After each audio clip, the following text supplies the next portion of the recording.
Today's video is all about tier lists. We've broken down every single lane and thrown every champion into a category so you know exactly who you want to play to have the strongest pick you possibly can. Hey guys, listen up. We have a 50% sale on the GameLeap website right now. Take control of your games by learning from our exclusive Challenger courses that you cannot find anywhere else. Click right here to get started now. First things first, this video is all about Platinum and below. Secondly, we're not going to go over every single champion and why they're where they are, but we're going to go over the highlights of the people who have moved up and down and some especially strong picks on the current patch. Let's cover mid lane first. Our main highlight here is Diana. This champion has proven to be incredibly strong, and she's showing no signs of slowing down. The champion has a ton of mobility, loads of damage, and survivability. What more could you ask for in one champion? Playing Diana is like being asked to do the dishes, and you wash them, but you do it by drowning them in bleach. Yeah, it'll get the job done, but oh my god, it's overkill. This champion has everything going for her. That's why she almost has a 55% win rate. Because Diana is just so cranked right now, you need something to be able to match her. And right now, that is why Mordekaiser is still excelling in the mid lane. Yes, Mordekaiser did receive nerfs a little while ago, but those nerfs do not change the fact that he still has really great shielding, really great 1v1, and a lot of damage. The presence of all of these assassins and champions who are poor in 1v1s brings Mordekaiser back to the broken tier. The last thing that we're going to note about mid lane is the fact that Zed and Talon are actually considerably weaker right now. They are two AD assassins who actually do very poorly into these AP assassins who are very strong right now. Champs like Vlad, Echo, Mordekaiser, and Diana just have no problem steamrolling these guys, and that's why we're ranking them a little bit lower than we would have before. We will be regularly updating this tier list as patches come out. There's no guarantee about who's going to be the next most broken champion, but what I can guarantee you is that you should take time to learn these champions right now. Even if you aren't going to play these champions, you should absolutely learn how to play against them. It's high time you get the chance to take control of your games, so make sure that you don't miss out on our 50% off website sale. We have tens of thousands of members and we've gotten tons of positive reviews. Our website is the only place where you'll find in-depth courses for the strongest champions for every lane and much more. There's new Challenger content coming out every single day, and I've personally created dozens of videos for the site that you won't be able to find anywhere else. Get your annual membership at just $3 per month right now, so don't wait. Go ahead and join us. Now let's pile drive our way into the top lane because we've got a new big man on the block. Set has absolutely blasted his way into broken tier. This man is nuts. There is almost nobody who can stand up to his damage and survivability, especially when you think about that half health shield that he has. Oh, and you might be thinking, wait, I could just poke him out of lane. I don't have to fight him. Guess what? The man has regen too. You can't stop him. I can't even stop myself from just getting worked up because it's so insane. If you're not playing or banning Set, that is automatically a mistake. Do yourself a favor and choose one of the two options. Do not leave that absolute monster of a champion up for your enemies to pick. With Set in this absolutely ridiculous state, we've seen a lot more champions who bring survivability get more popular. We're looking at things like Malphite, like Kled, Vladimir, even Mordekaiser, and Singed actually coming to the top now. It might be shields, it might be stats, it might be the ability to disengage, whatever it is, you need to be playing somebody who can choose when they want to fight. Being able to Singed fling a Set or a Darius away from you is really strong, or being able to Mordekaiser shield or ulti them to put them in a place where you know that you can win is very important. To wrap up the top lane, let's take a moment and talk about Malphite. Malphite's always had a couple things going for him. He's really tanky, he combos pretty well with a lot of champions, and he's very reliable.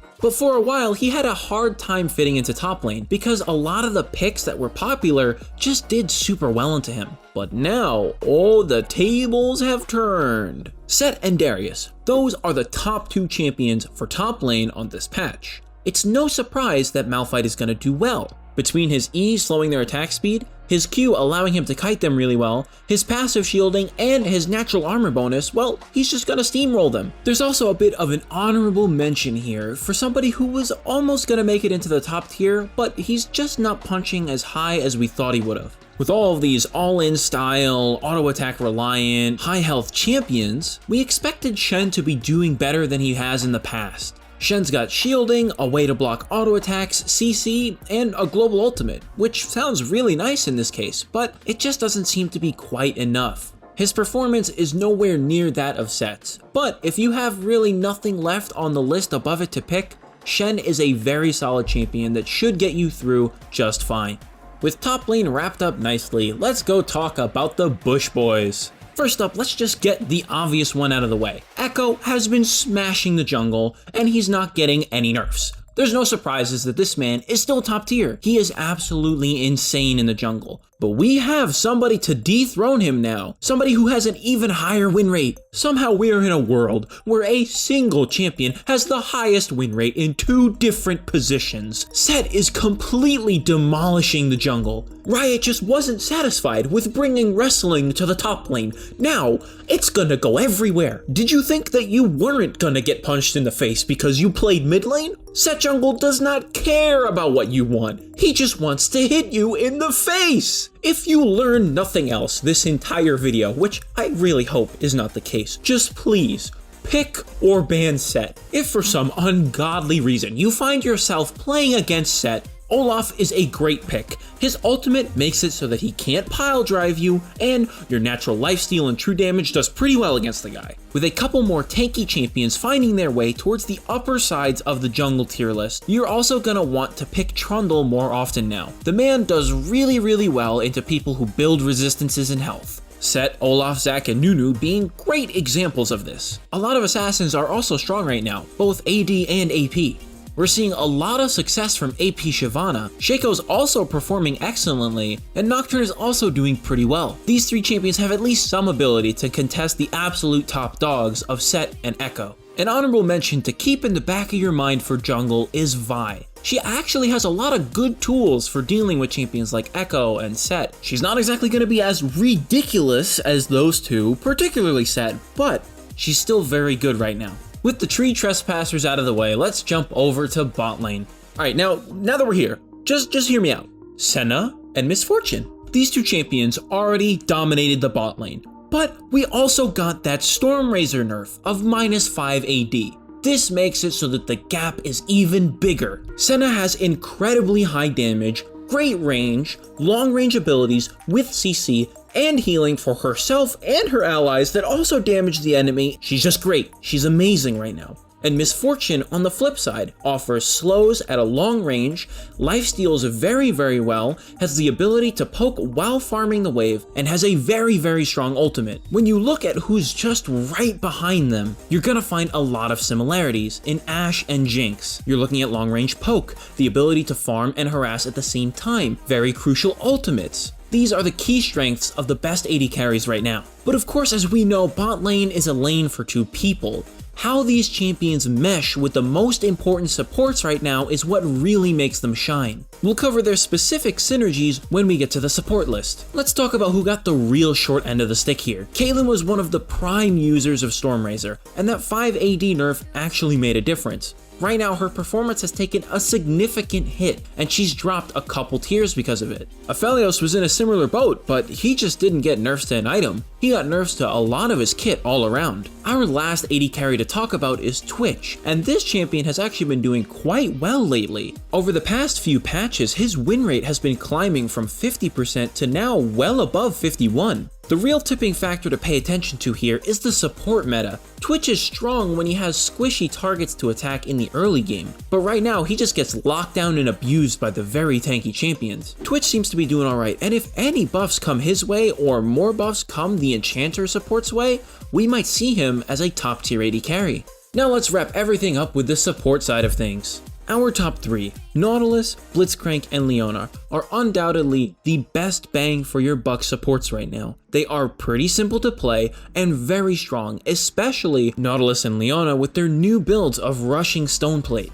These champions are the absolute best at setting up plays and surviving through them. But Blitzcrank wasn't here before, so what brought him to the front? Well, a lot of enchanter style supports got buffs, and they're being played more and more often in response to the heavy engage of Nautilus and Leona. With those types of champions in lane, the true hook champions like Blitzcrank, Pike, and to an extent Thresh are very strong. Blitzcrank is the biggest one here because he forces those types of supports to overextend by hooking them at a massive range. With that being said, Nami is actually your next best pick. She is very strong right now despite all of the things that I just mentioned. The meta in the bot lane specifically doesn't really favor her all that much, yet she's still performing very well. It just seems like the amount of damage that she brings with her E, the healing with her W, and the CC spread throughout her kit that she is strong enough to warrant picking in this sort of meta. Champions similar to Nami are also doing pretty well, but not quite as well. Soraka appears to be doing quite good right now, and so is Sona. With her recent buff to her E, the movement speed is really making a difference in helping her dodge out those key skill shots from those engaging supports. Below those healers and buffers, we have a couple of damage-oriented champions coming in, specifically Zyra and Brand, who are pretty good at dealing with those melee engager champions. They do a lot of damage and can help burn them down with stuff like Leandries, but it's very risky for them to play. They don't have a lot of mobility or defensive tools like the enchanters, so it's really a risk that might not be worth taking. Now let's take a moment to talk about that bot lane and support synergy that I spoke about in the AD carry section earlier. Right now, Senna and Miss Fortune are great.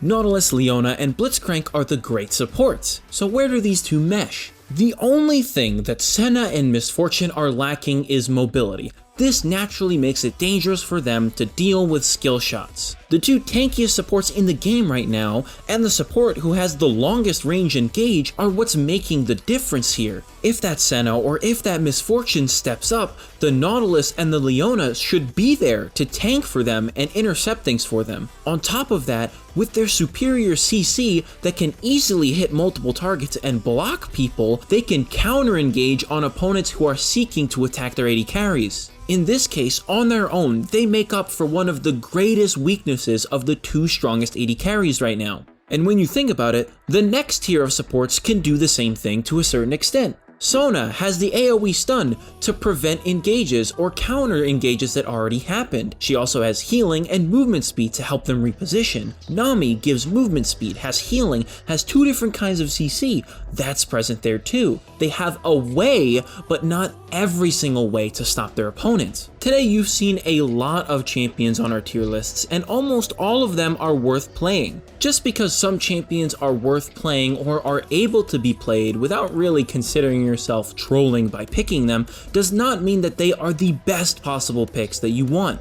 That's the purpose of this list, to give you guys a good idea of who you want to be looking to learn and pick in your games to have the best possible options. Don't forget to join our website right now during our winter sale. It's just $3 a month and we have full refunds if you feel unsatisfied with our product. But we know that you will, because we have tons of challenger level videos all waiting for you to help you win your games. So go ahead and see for yourself by clicking right here.